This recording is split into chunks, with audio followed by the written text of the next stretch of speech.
Kiunikoshtogotivital Wamahaketal, Kitogawatushtushkabilita, Kakiopatik Wamahatuklis Tuyakalapash, Soki Walitesh, Kiki Yashikin, Mavi Ishkuki, Nitata Talhet, Tushkawilikash, Kakiopatik Wamahatuklis Tuyakalapash.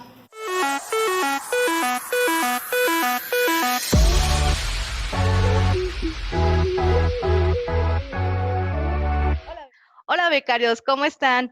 Mi nombre es Aura Castañeda y el día de hoy nos acompaña Lilian Chel. Lilian es una becaria que es procedente de una comunidad indígena. Ella nació en el estado de Yucatán, en México. Entonces ella nos va a contar su historia. ¿Cómo estás, Lilian? Hola, Laura, buenas noches. Muchas gracias por la invitación y gracias a todos los que te siguen por este espacio. Sí. Mira, yo nací en Concal, Yucatán, es un municipio del estado de Yucatán, que estamos a 5 minutos ahora, porque ahora ya hay carretera, transporte, pero pues antes estábamos más lejos, ¿no? Estamos a 5 minutos de la capital, que es Mérida. Y pues bueno, en realidad todo el estado tiene comunidad indígena, los indígenas estamos en todo el estado y un poquito menos en lo que es la ciudad de Mérida, Yucatán, en la capital, pero en general en todo el estado. Sí. Entonces, cuéntanos, ¿cómo es vivir en una comunidad indígena con los mayas? O sea, ¿qué tradiciones tienen? Sí, mira, en Yucatán hay muchas tradiciones. Sin embargo, yo te puedo comentar que yo solo lo he escuchado, porque realmente yo cuando nací tenía 1 año de edad cuando mi mamá nos trajo a la ciudad de Mérida, precisamente en búsqueda de oportunidades para sus hijos, ¿no? Entonces es poco lo que yo viví de la comunidad maya, pero te puedo decir que, por ejemplo, nosotros vivimos en una choza maya típica, en donde pues las paredes son de tierra roja, miel y arena para que pueda sostenerse y pues los típicos, no era paja, son palos que sostenían para que estuviera el techo, ¿no? Para empezar en ese tipo de construcciones y que pues realmente ni siquiera era nuestra casa, era casa de una abuela y después vivir en una casa, pues mi familia fue muy humilde, vivir en casas rentadas y el no tener nada, ¿no? Porque de repente en la casa rentada se quemaron las cosas y pues desapareció todo. Entonces, realmente sí fue un poco complicado, sobre todo para mis hermanos, mi mamá y mi papá, pues que falleció cuando yo tenía 1 año de edad. Pero te comento, en cuanto a las tradiciones, pues realmente son muchas, te digo, desde, por ejemplo, mi bisabuelo participó en la guerra de castas. Él fue uno de los caciques y pues bueno, pero realmente pues ninguno de nosotros lo conoció, ¿no? Entonces tenemos esa descendencia de que él participó en ello y que pues era todo autoritario, o sea, obviamente la mujer no tenía espacio ni cabida más que en el hogar y pues con esas tradiciones, ¿no? De que el hombre es el que sale a trabajar y la mujer en su casa, por ejemplo, esa puede ser una muy diferente en cuanto a las oportunidades para desarrollarte como maya y más como mujer, ¿no? O sea, de tener pues muchas cosas en contra, podríamos decirlo, ¿no? Y pues tradiciones desde la comida, pues la principal comida, maíz, frijol, calabaza, que eran los principales cultivos aquí, y siguen siendo todavía los principales cultivos. Mi papá fue nequenero, y pues que trabajaran en el cultivo de la cosecha del enequén.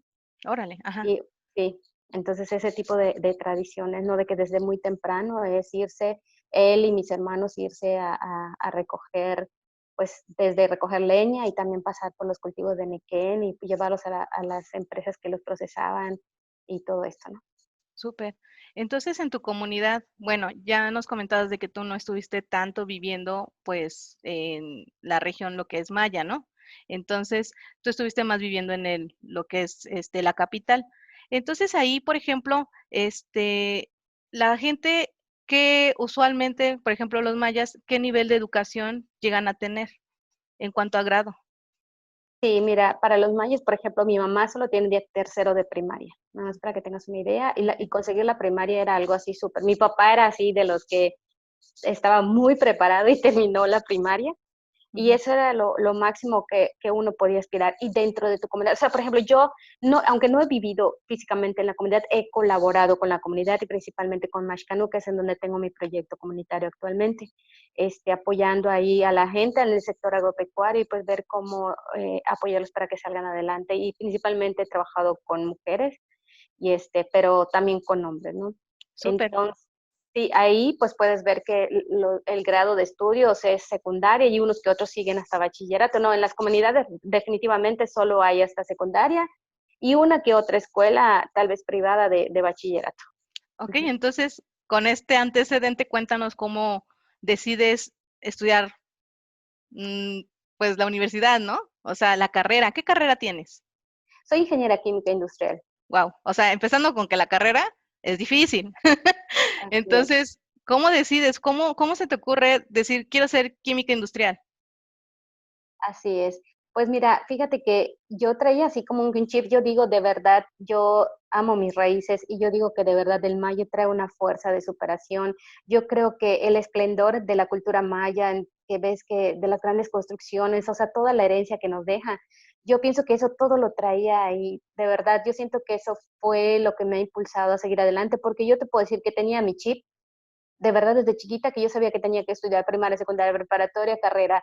No sabía que existía el posgrado, ¿verdad? Pero hasta ahí yo sabía que esa línea tenía que seguir y yo decía, pues sí, y veía que me encantaba, por ejemplo, a mí, ¿qué me motivó a estudiar química y en las áreas STEM?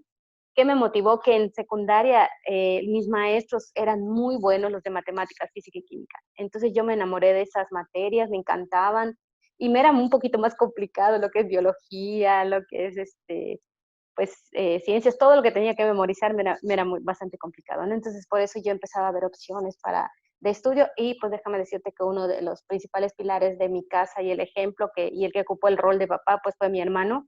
Y mi hermano pues es ingeniero químico industrial y él actualmente es doctor en ciencia de los alimentos. Entonces como que de cierta forma, aunque no lo veía inconscientemente, ahí estaba el ejemplo en casa.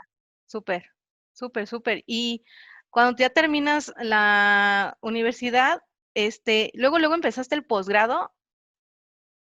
Es un poco, mi historia es un poquito diferente. Bueno, todos tienen su propia historia, ¿verdad? Pero puedo Sí, comentar que yo cuéntanos. tuve que bordear hasta llegar a este punto. Les comento que yo tengo 20 años de experiencia en administración, porque precisamente yo soy egresada del 93, estoy hablando de 1993, del 88 al 93 estudié la carrera.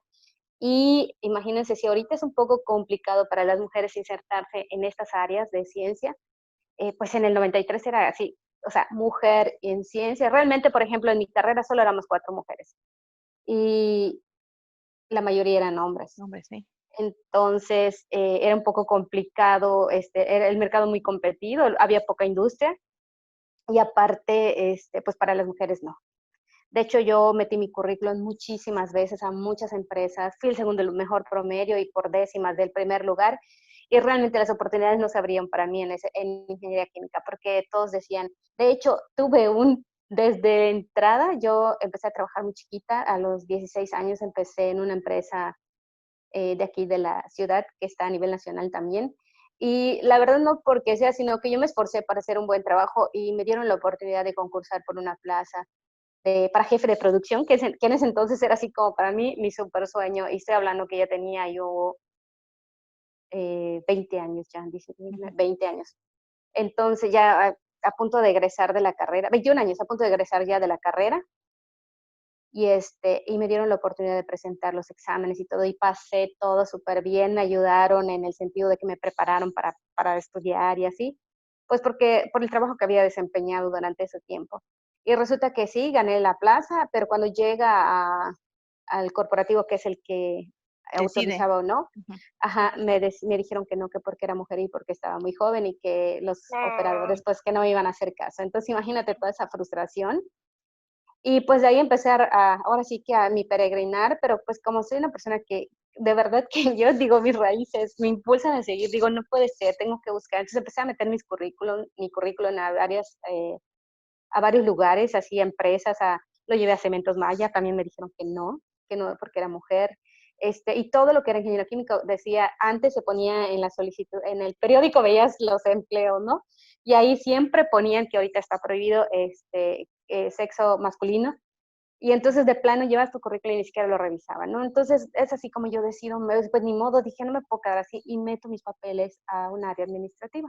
Y pues automáticamente me contrataron. Entonces yo recién egresada empecé a trabajar en una empresa de material eléctrico como gerente de ventas, luego como gerente general a los 6 meses, me fue muy, muy bien.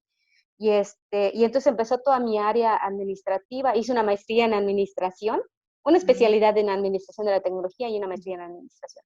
Y de ahí me trabajo en ello, me fue muy bien, llegué también a un nivel muy interesante. Para esa época empecé a ganar mucho más dinero que no por hacerlo por el dinero, pero me refiero a que sí estaba avanzando bastante bien, mucho más dinero que cualquier egresado, ¿no? Entonces, no cualquiera, porque muchos podían estar mejor, pero me refiero al promedio, pues, al promedio. O sea, por decir, ¿por qué me refiero a esto de que me iba muy bien?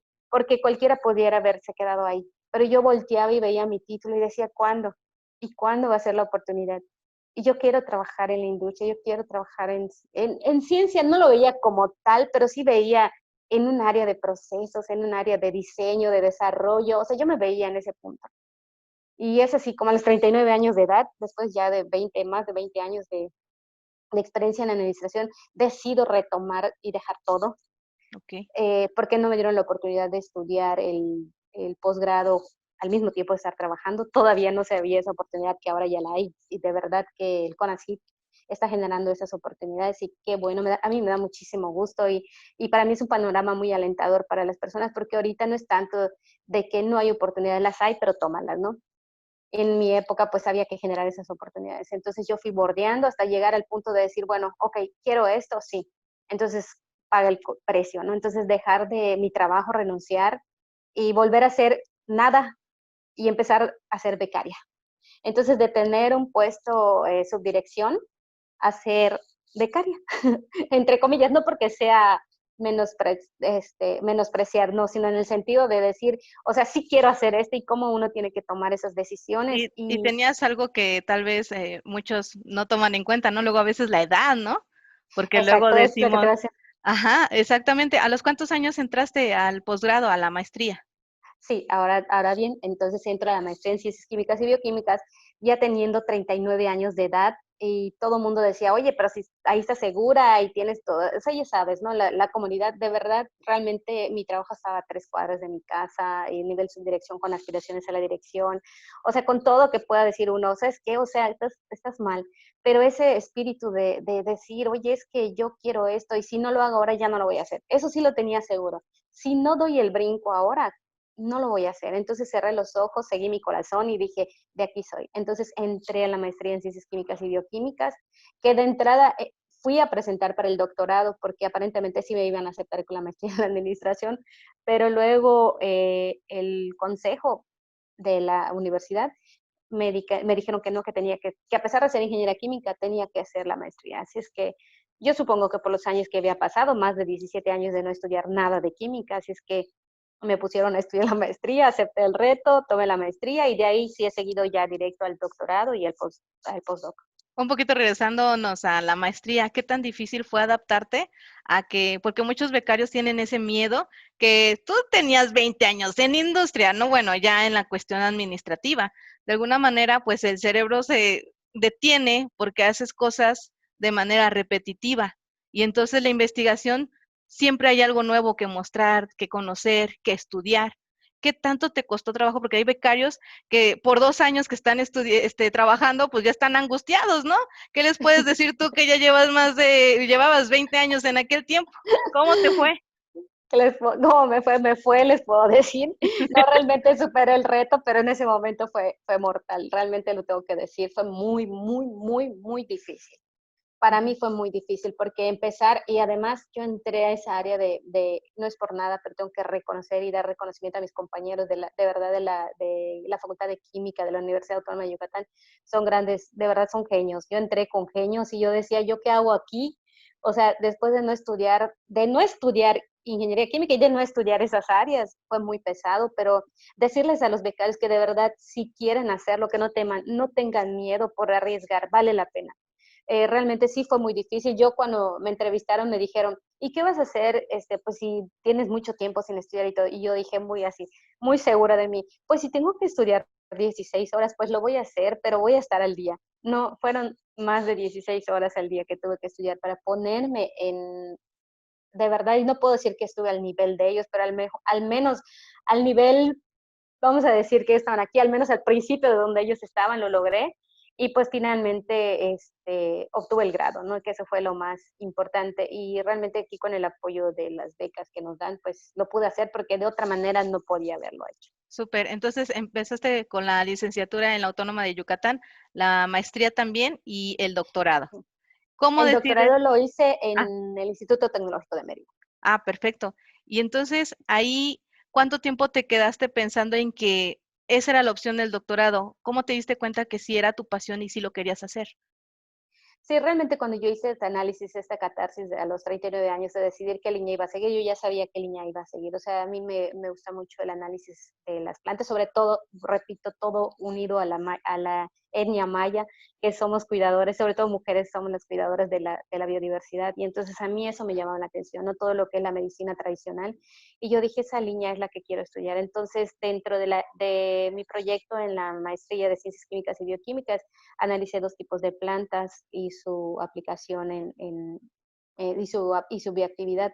Eso fue lo que estudié. Y entonces ya en el doctorado yo quería algo similar y me dieron la oportunidad de entrar y estudié lo que son el potencial farmacológico de subproductos agropecuarios. En este caso estudié cáscaras de frutas tropicales. Entonces yo fascinada con ello. Súper. Y eso en línea, sí. Sí, y bueno, todavía no para ahí, porque también te aventaste un postdoc, que actualmente lo estás haciendo, ¿verdad? Así es, estoy a la mitad del postdoc. El postdoc. Háblanos de ese postdoc, ¿de qué Ok, consiste? Ujú. ok, en el postdoc realmente, bueno, tuve la oportunidad y de verdad, créanme que si los mayas sufrimos mucho tiempo por no tener oportunidades, repito, ahorita hay oportunidades y sobre todo para las mujeres también. Esto es en virtud de pues todo el rezago que tuvimos, entonces ahorita el gobierno hizo esta propuesta de apoyarnos con becas, de apoyarnos con todo lo que las necesidades, para cubrir las necesidades, para poder verdaderamente llevar a cabo estudios en áreas STEM, ¿no? Y así es como entro en esta convocatoria para mujeres mexicanas indígenas, estancias postdoctorales para mujeres mexicanas indígenas. Soy de la primera generación, Súper. somos 2 en total, 6 en la primera y 6 en la segunda. Y pues bueno, yo meto mis documentos y salgo afortunada, pues sí me dieron la oportunidad. Y entro al CIATEC, subsede sureste, que es un centro de investigación que pertenece al estado de Jalisco y está aquí en Mérida, Yucatán, en el Parque Tecnológico, en el Parque Okey, Científico. ajá, sí, con razón me sonaba Sí. como que ese estaba en Jalisco. Entonces, okey, ya, Sí. perfecto. Sí, está muy bonito, está muy, muy bonito con equipos de última tecnología. Y pues bueno, así es como entro ahí, también siguiendo la línea, porque la propuesta aquí se ve más que nada el área de alimentos, pero con la que es mi directora y mi asesora, yo le dije que la verdad sí me interesaba, pero que yo quería continuar con el área farmacológica. Y entonces lo que hicimos fue ver la oportunidad con los que hice la estancia en el doctorado, que fue en la UNAM. Yo en el doctorado hice 3 estancias, también apoyados por CONACYT, en lo que es la Universidad Autónoma de México, Universidad Nacional Autónoma de México, en la UNAM, en la UAM y en la UACM. Estuve en 3 instituciones y así es que cuando me dicen esta oportunidad, platico con las personas, con los doctores que hice, con la doctora Mabel Fragoso y con el doctor Rodrigo. Les comenté que sí podía hacer una estancia con ellos para hacer la parte farmacológica de la estancia postdoctoral y me dijeron que sí, para evaluar citotoxicidad. Guau. Entonces, ya aquí ver la parte del potencial alimenticio de los subproductos de chile habanero, en este caso, de la planta de chile habanero. Bueno, sí, Entonces y también es otra efectivamente es eso. cuestión, ¿no? O sea, de que no por ser una carrera te limites a esos conocimientos de tu carrera, porque a veces como químicos nos podemos diversificar, ¿no? Y podemos tener Así es. diferentes oportunidades. Así es, qué bueno que mencionas eso, porque muchos podrían decir, ay, pero ingeniería química y luego administración y luego ahorita el doctorado, pero realmente eso te da un valor también, un plus para todo lo que vas desarrollando, porque por ejemplo ahorita con la estancia postdoctoral, el objetivo que se busca es el perfeccionamiento profesional, es decir, ahorita nos están dando esta oportunidad para ejercer la función de investigador. Y un Guau. investigador pues tiene que conseguir proyectos, tiene que administrar proyectos, entonces entra la parte administrativa y que ese es un punto débil para los investigadores. Y un Entonces, punto fuerte para y un punto fuerte para mí.